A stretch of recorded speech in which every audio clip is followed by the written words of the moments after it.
잠언 23장 9절부터 14절을 가지고 말씀드리겠습니다. 도둑질과 인권유린에 대해서 말씀하십니다. 10절에 옛날에 세워놓은 밭 경계표를 옮기지 말며 그랬습니다. 남의 재물을 도둑질하지 말아야 합니다. 남의 땅을 빼앗는 것은 하나님께서 주신 땅을 빼앗는 것입니다. 땅은 자손 대대로 물려주어야 합니다. 땅을 돈을 받고 팔아서는 안 됩니다. 땅은 사람답게 살기 위해서 기본적으로 가져야 하는 재산입니다. 땅이 있어야 농사를 짓고 밥을 먹고 살아갈 수 있습니다. 남의 땅을 빼앗는 것은 후대 자손 대대로 기본적인 생계를 위협하는 죄악입니다. 자신의 재산을 불리기 위해서 남의 생존권, 인권을 위협해서는 안 됩니다. 땅은 또 집은 생존권입니다. 그래서 성경적으로 소유하게 해야 합니다. 몇몇 소수의 사람이 대부분의 땅과 집을 차지하게 방치해서는 안 됩니다. 국가법으로 막아야 됩니다. 부동산 투기를 뿌리 뽑아야 합니다. 10절에 고아들의 밭을 침범하지 말아라고 했습니다. 특히 힘없는 사람들, 고아 같은 자들의 재물을 탐내지 말아야 합니다. 고아나 가부나 그를 모르는 사람들과 근세 없는 자의 것은 빼앗기가 쉽습니다. 그래서 사회적 약자의 것을 빼앗지 말라고 합니다. 모르는 사람, 힘이 없는 사람, 약한 자, 비전문가를 보호해 줘야 합니다. 모르고 약하기 때문에 강한 자, 아는 자가 섬겨줘야 합니다. 모르는 자에게 정보를 줘야 합니다. 예수님은 강한 자로서 우리를 섬겨주셨습니다. 11절에 그들의 구원자는 강한 분이시니 그분이 그들의 송사를 맡으셔서 너를 벌하실 것이다 라고 했습니다. 구원자는 어떤 사람이 살해되었을 때에 복수자가 됩니다. 경제적인 피해를 해결하는 가장 가까운 친척입니다. 하나님께서 약한 자의 구원자가 되신다고 했습니다. 약한 자를 괴롭히는 것은 하나님을 대적하는 것입니다. 하나님은 약한 자를 돌보십니다. 하나님을 이런 분으로 알고 약한 자를 괴롭히지 말아야 합니다. 훈계를 듣는 자세에 대해서 말씀하십니다. 9절에 미련한 사람의 귀에는 아무 말도 하지 말아라.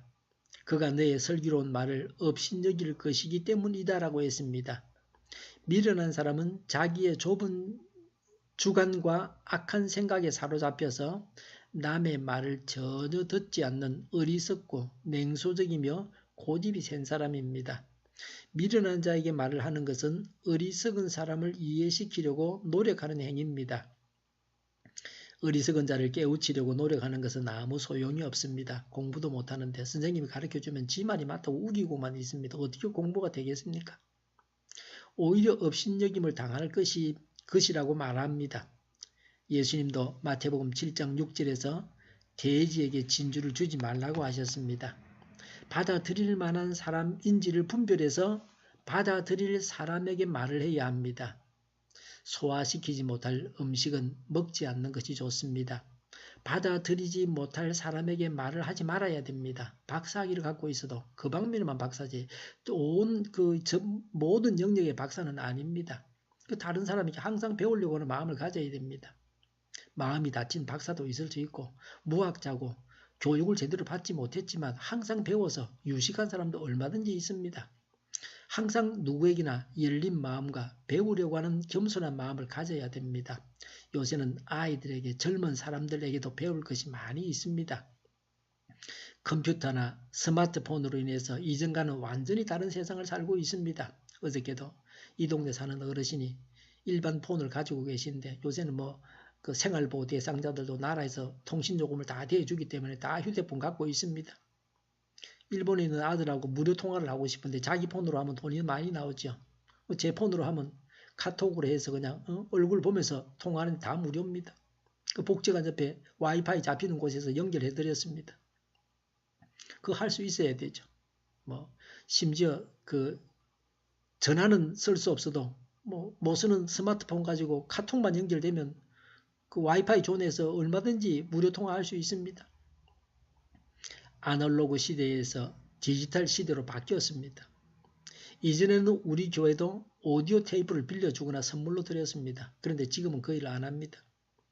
대신에 설교 동영상을 카톡으로 보내고 밴드와 블로그에 올립니다. 뭐 그러면 뭐 미국에 있든 뭐 베트남에 있든 어디 있든 간에 인터넷만 되면 다 볼 수 있습니다. 돈은 들지 않습니다. 원하는 사람들이 설교 동영상을 보게 합니다. 받은 사람이 다른 사람에게 주기도 쉽습니다. 알려주기 쉽습니다. 주소만 알려주면 됩니다. 이런 정보와 시대에서는 젊은 사람들에게 배워야 됩니다. 젊은 사람이 시간이 날 때에 옆에 있을 때에 그 젊은 사람이 일하는데 방해하지 말고 시간 날 때 가르쳐주면 잘 배워야 됩니다. 저도 우리 딸하고 어디 갈 때 옆에 앉으면 딸이 하나씩 가르쳐주면 잘 듣습니다. 배운 대로 합니다. 그래서 제 나이 사람들 중에서는 제가 그래도 스마트폰은 잘 쓰는 편입니다. 12절의 훈계를 너의 마음에 간직하고 지식이 담긴 말씀에 너의 귀를 기울여라 라고 했습니다. 하나님의 말씀은 무지를 일깨워주고 참 생명과 복을 보장합니다. 하나님의 말씀을 명심하고 하나님의 말씀을 따라서 살아야 합니다. 아이를 징계하라고 말합니다. 13절에 아이를 꾸짖는 것을 삼가지 말아라. 매질을 한다고 해서 죽지는 않는다고 했습니다. 아이를 매질한다고 해서 아이가 죽는 것은 아닙니다. 아이를 두고 있는 부모나 아이들을 가르치는 교사는 아이들의 잘못에 대해서 엄격하게 훈계하고 채찍질해서 잘못을 뉘우치고 바른 길로 돌아오도록 해야 합니다. 종종 신문에 아이를 패죽이는 부모 이야기가 나옵니다. 물론 그런 건 그렇게 하라는 말은 아닙니다. 무조건적인 애정은 금물입니다. 많은 경우에 아이들에게 야단을 치고 혼을 내면 아이들이 잘못된 길에서 돌이키게 됩니다. 자녀의 잘못을 따끔하게 징계해야 합니다. 방치하면 나쁜 습관에 빠지게 됩니다. 커서 징계하면 반항을 하고 순종하지 않습니다. 어릴 때 교정해야 됩니다. 초달이라 그러죠. 2, 3살 때에 잘못하면 안 돼, 안 된다고 살짝 때리면서 해서는 안 된다는 일이 있다는 것을 해서는 안 되는 일이 있다는 것을 알려주고 알게 해야 됩니다. 이런 교육이 안 되어 있으면 왜 안 된다고 하느냐고 대듭니다. 14절에 그에게 매질을 하는 것이 오히려 그의 목숨을 소홀에서 구하는 일이다라고 했습니다. 매질함으로 아이가 지옥 가는 것을 막을 수 있습니다. 엘리 제사장은 이것을 하지 못해서 그 가문이 망하고 나라까지 망하게 했습니다. 지금 나라에 사는 차별금지법은 기존의 질서를 완전히 무너뜨리려고 하는 그런 측면도 얼마든지 있습니다. 좋은 면도 있지만 그 나쁜 인권은 받아들일 수가 없습니다. 허물지 말아야 될 원칙, 성경적인 원칙까지 다 허물려고 하고 있습니다. 남의 것을 도둑질하지 말고 약한 자의 것을 빼앗지 말아야 합니다. 이 땅에서 부귀영화를 누리겠다는 생각을 버려야 됩니다. 아이를 매질해서 바르게 양육해야 합니다. 기도하겠습니다. 남의 것을 도둑질하지 않고 약한 자의 것을 빼앗지 말게 하옵소서. 이 땅에서 부귀영화를 누리겠다는 생각을 버리고 아이를 매질해서 바르게 양육하게 하여 주시옵소서. 집이 없는 자들이 집을 가지고 많은 집을 가지고 땅을 가지고 있는 자들의 것을 법으로 규제하게 하여 주시옵소서. 오늘 밤에 있을 기도회를 주장하여 주시고 인도하시며 교회라는 말걸음을 주장하시고 악한 것이 틈타지 못하게 하여 주시옵소서. 우리 동일교회가 만구는 집 하게 하여 주시옵소서. 예수 이름으로 명하노니 모든 병만은 물러가고 몸의 모든 부분으로 온전하게 될지어다. 신유의 기적을 베푸셔서 저희의 질병을 고쳐주시옵소서. 저희와 교회와 나라의 민족을 불쌍히 여겨주시옵소서. 독재 정권이 무너지고 평화 통일을 이루게 하여 주시옵소서. 전쟁 위험이 사라지게 하시며 북한의 핵 문제를 해결하여 주시옵소서. 신앙의 자유를 널 누리며 살게 하여 주시옵소서. 하나님을 대적하는 세력들이 바로 망하게 하여 주시옵소서. 국회와 정부가 하나님이 기뻐하시는 법만을 만들게 하시며 반성경적인 모든 법과 내규와 영들이 지구상에서 즉시 철폐되게 하여 주시옵소서. 대통령이 통치를 잘하게 하시며 신이 일어나지 않게 하시며 출산율이 올라가게 하시며 자녀를 낳고 살만한 건전한 나라가 되게 하여 주시옵소서. 에너지 정책을 또 재활용금 정책을 제대로 세워서 집행하게 하여 주시옵소서.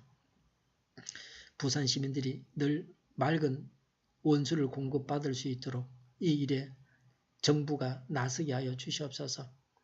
늘 맑은 공기를 마실 수 있게 하여 주시옵소서. 오늘도 성령님을 따라서 차고 넘치는 삶, 복된 삶을 살게 하여 주시옵소서. 감사와 찬양을 주님께 돌려드리며 예수님의 이름으로 기도하옵나이다. 아멘.